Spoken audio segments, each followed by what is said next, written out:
Hey everybody, it's Cindy Ingram here, and I am going to do another Talking About Art Facebook Live because it's been fun the last few days to do that. So today we're going to talk about this painting here, Parson, Weem's Fable by Grant Wood. So if you're interested in getting some art appreciation worksheets, if you haven't downloaded my free worksheets yet, you can download them at artcuratorforkids.com/list. And that will give you some worksheets that you could use with this painting in your classroom. So we're going to talk about how I talk about this artwork with students. This artwork is in the Amon Carter Museum in Fort Worth, Texas, and I used to work there years and years ago. And this was one of my favorite paintings to talk about with students while I worked there. So if you're here, go ahead and say hi and help talk about this artwork with me.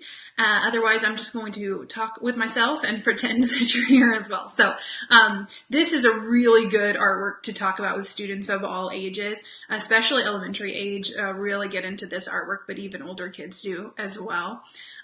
It's really fun to interpret because there's a lot of cool stuff in it, and there's a lot of really cool uses of elements and principles of art in here as well, which makes it extra fun to look at and talk about. So the first thing people always notice, and then my first question usually is, what is being emphasized in this artwork? What's going on here? Like, where is your attention being drawn? So if you're here and want to participate, go ahead and throw your ideas into the chat. Otherwise, you might have noticed that this is a old man's head on a young man's body. So depending on the knowledge of the student, they may or may not have noticed that is George Washington. Sometimes they do and sometimes they don't.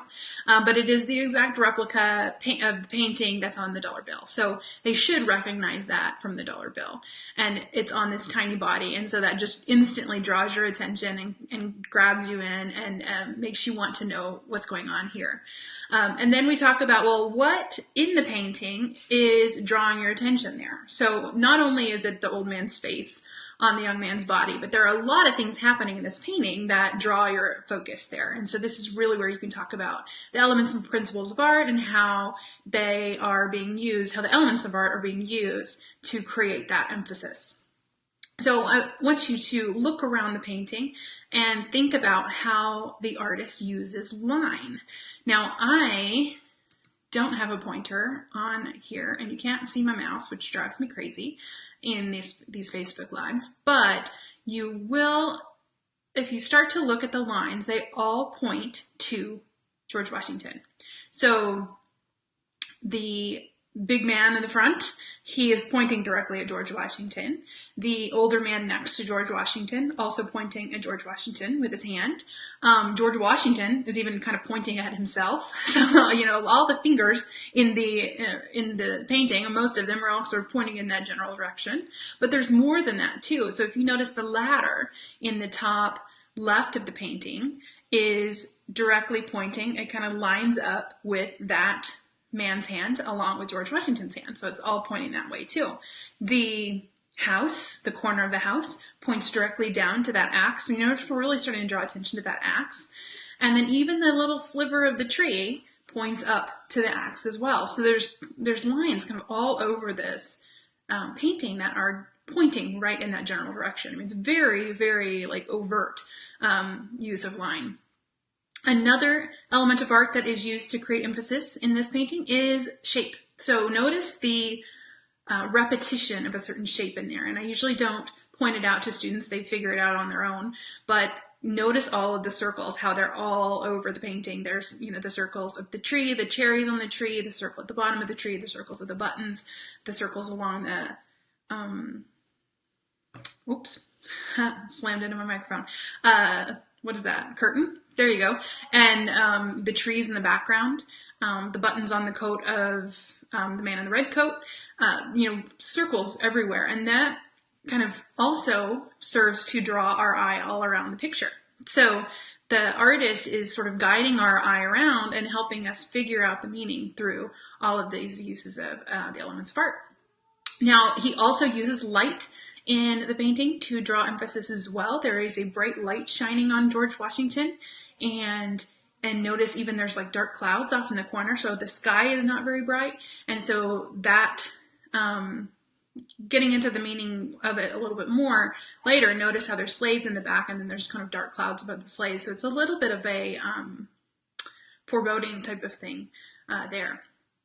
So other things that we notice, let's see, the bright white of George Washington's clothes and that bright blue really draw your attention, because everything else is the reds and the greens, another use of the elements of art and complementary colors that, kind of keep it really cohesive. And then that bright blue just sort of pops your attention.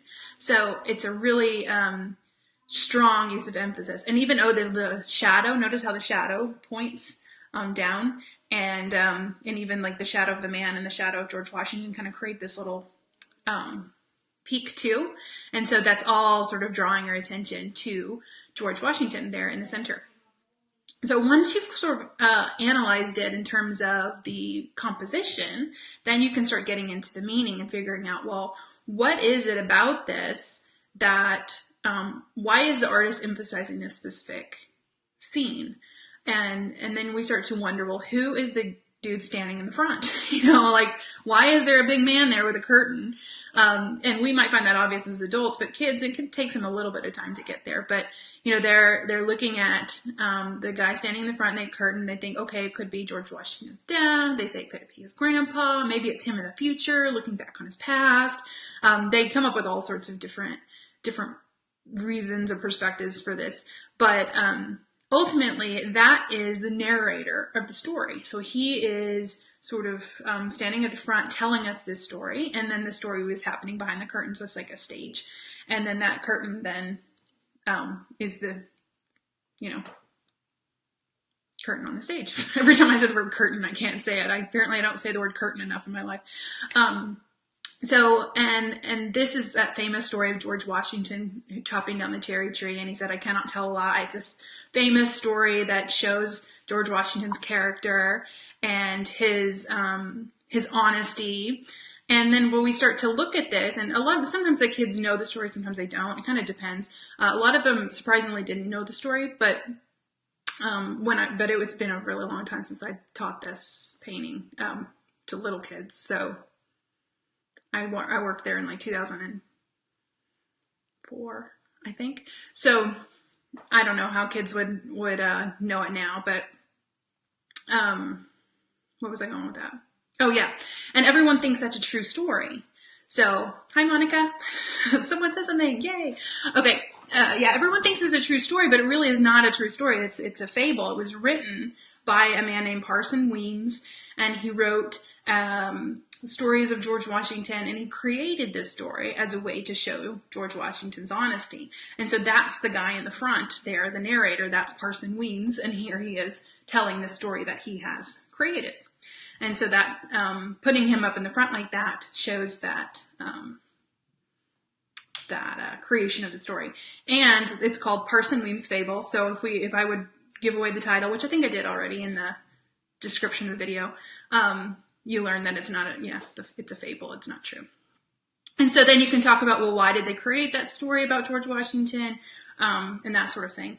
So there's really a lot of cool meaning in this, a lot of great observational moments, and a lot of good art vocabulary discussion can happen with this painting. So it's just a really good painting to talk about, and the kids love that old man's head on that little boy's body. I mean, it's hilarious. It's nothing for anybody. Like, it's just cute. So they really like that. So there you go. This is one of my favorite artworks to discuss with kids. Try it out and see what you think. It's called Parson Weems' Fable, and it's by Grant Wood, who is the painter of American Gothic. So he's you can tie it in if you're talking about American Gothic. You can throw in some of his other American works as well. So thank you for watching this video, and I hope you enjoyed my little spiel on this artwork, and I hope that you talk about it with your students. Now, I mentioned at the beginning of the video, I have some art worksheets. It's an 8-pack of free worksheets. So you can download them at artcreatorforkids.com/list, and many of these would work with this with this painting, especially some of the narrative ones would be really good with this one, as well as some elements and principles work as well.